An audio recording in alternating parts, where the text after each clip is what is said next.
Friends, welcome to Bhoomika kitchen. ನಾನು Bhoomika Sudarshan.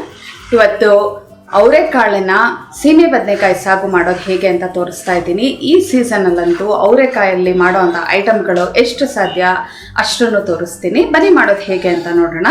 Mixer jar ಒಳಗಡೆ 1/4 cup ಹಸಿ ತೆಂಗಿನಕಾಯಿ, 1 ಟೇಬಲ್ ಸ್ಪೂನ್ ಹುರ್ಗಡ್ಲೆ, ಚಕ್ಕೆ ಅರ್ಧ ಇಂಚು, ಲವಂಗ 3, ಹಸಿಮೆಣಸಿನಕಾಯಿ ಖಾರಕ್ಕೆ ತಕ್ಕಷ್ಟು 4 ಹಸಿಮೆಣಸಿನಕಾಯಿ, 5 ಬೆಳ್ಳುಳ್ಳಿ,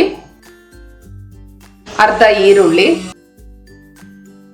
ಧನಿಯಾ ಪೌಡರ್ 1 ಟೀ ಸ್ಪೂನ್, ಜೀರಿಗೆ ಪುಡಿ ಅರ್ಧ ಟೀ ಸ್ಪೂನ್, ಕೊತ್ತಂಬರಿ ಸೊಪ್ಪು 1 ಹಿಡಿ. ಇದನ್ನ ನುಣ್ಣದಾಗಿ ರುಬ್ಕೊಳ್ಬೇಕು. 1/4 ಕಪ್ ನೀರು ಹಾಕೊಂಡು ನುಣ್ಣದಾಗಿ ರುಬ್ಕೊಂಡಿದ್ದೀನಿ. ಇದನ್ನ ಪಕ್ಕ ಎತ್ತಿಟ್ಟು ಒಗ್ಗರಣೆ ಹಾಕೊಳ್ಳೋಣ.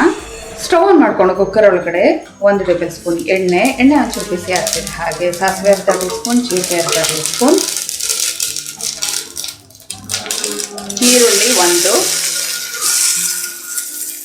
ಜೊತೆಯಲ್ಲಿ 1 ಗರಿ ಕರಿಬೇವಿನ ಸೊಪ್ಪು.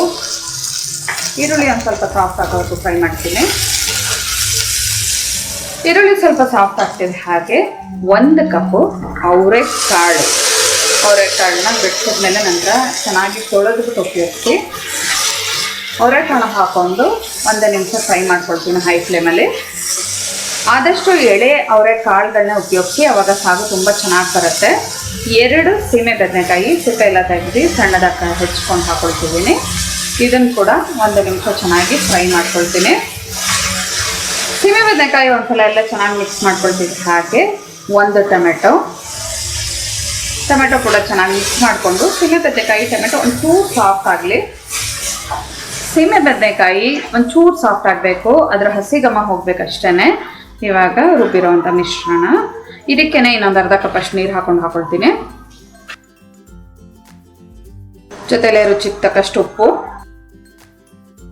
ಎಲ್ಲ ಒಂದ್ಸಲ ಚೆನ್ನಾಗಿ ಮಿಕ್ಸ್ ಮಾಡ್ಕೊಳ್ತೀನಿ. ಇದು ಚೆನ್ನಾಗಿ ಕುದಿಯೋದಕ್ಕೆ ಶುರು ಆಗಲಿ. ಹಸಿ ಘಮ ಹೋಗಬೇಕು. ಬೆಳ್ಳುಳ್ಳಿ ಎಲ್ಲ ಹಸಿದೇ ಹಾಕಿರ್ತೀವಲ್ಲ, ಹಾಗಾಗಿ ಮೀಡಿಯಂ ಫ್ಲೇಮಲ್ಲಿ 2 ರಿಂದ 3 ನಿಮಿಷ ಇದು ಚೆನ್ನಾಗಿ ಕುದಿಬೇಕು. ಅದರ ಹಸಿ ಘಮ ಎಲ್ಲ ಹೋದ ನಂತರ ಇದಕ್ಕೆ ಇನ್ನೊಂದು ಅರ್ಧ ಕಪ್ ಅಷ್ಟು ನೀರು ಹಾಕೊಳ್ತಾ ಇದ್ದೀನಿ. ಒಟ್ಟಾರೆ 1/4 ಕಪ್ ಅಷ್ಟು ನೀರನ್ನ ಉಪಯೋಗಿಸಿದ್ದೀನಿ. ಸಾಗು ಕನ್ಸಿಸ್ಟೆನ್ಸಿಗೆ ಅದಕ್ಕೆ ಇರಬೇಕು. ನೋಡಿ, ಇಷ್ಟೆಳು ಇದ್ರೂ ನಂತರ ಗಟ್ಟಿ ಆಗುತ್ತೆ. ಇವಾಗ ಲಿಡ್ ಕ್ಲೋಸ್ ಮಾಡಿಬಿಟ್ಟು 1 ವಿಷಲ್ ಕೂಗಿಸ್ಕೊಳ್ತೀನಿ. ಮೀಡಿಯಂ ಟು ಲೋ ಫ್ಲೇಮಲ್ಲಿ 1 ವಿಷಲ್ ಕೂಗಿಸ್ಕೊಳ್ತೀನಿ. ಪ್ರೆಷರ್ ಬಿಟ್ಟಿದೆ. ಸ್ಟವ್ ಆನ್ ಮಾಡಿಕೊಂಡು 2 ನಿಮಿಷ ಕುದಿಸ್ಕೊಳ್ಳೋಣ. ನೋಡಿ, ಕರೆಕ್ಟಾಗಿದೆ. ಸಾಗು ಬದದಲ್ಲಿ 2 ನಿಮಿಷ ಕುದಿಸಿದ್ರೆ ಸಾಕು. ಸ್ಟವ್ ಆಫ್ ಮಾಡ್ಕೊಳ್ತಾ ಇದ್ದೀನಿ. ಚೆನ್ನಾಗಿ ಕುದಿಸ್ಕೊಂಡಿದ್ದೀನಿ. ಅವರೆಕಾಳು ಸೀಮೆ ಬದನೆಕಾಯಿ ಸಾಗು ರೆಡಿ ಇದೆ ನೋಡಿ, ಸರ್ವ್ ಮಾಡ್ಕೊಳ್ಳೋಕ್ಕೆ. ಬಿಸಿ ಬಿಸಿ ಅವರೆಕಾಳು ಸೀಮೆ ಬದನೆಕಾಯಿ ಸಾಗು ರೆಡಿ ಇದೆ ನೋಡಿ. ಇದನ್ನಂತೂ ನೀವು ದೋಸೆ, ಚಪಾತಿ, ಪೂರಿ, ರೊಟ್ಟಿ ಎಲ್ಲದ್ರ ಜೊತೆನೂ ನೀವು ಬಡಿಸ್ಬೋದು. ತುಂಬ ಒಳ್ಳೆ ಕಾಂಬಿನೇಷನು. ನೀವು ಕೂಡ ನಿಮ್ಮ ಮನೆಯಲ್ಲಿ ಒಂದ್ಸಲ ಟ್ರೈ ಮಾಡಿ. ಹೇಗಿದೆ ಅಂತ ಕಮೆಂಟ್ ಬಾಕ್ಸಲ್ಲಿ ತಿಳಿಸಿ. ಇವತ್ತಿನ ಈ ರೆಸಿಪಿ ಇಷ್ಟ ಆದರೆ ಲೈಕ್ ಮಾಡಿ, ಶೇರ್ ಮಾಡಿ. ಭೂಮಿಕಾ ಕಿಚನ್ಗೆ ಸಬ್ಸ್ಕ್ರೈಬ್ ಆಗಿ. Thanks for watching.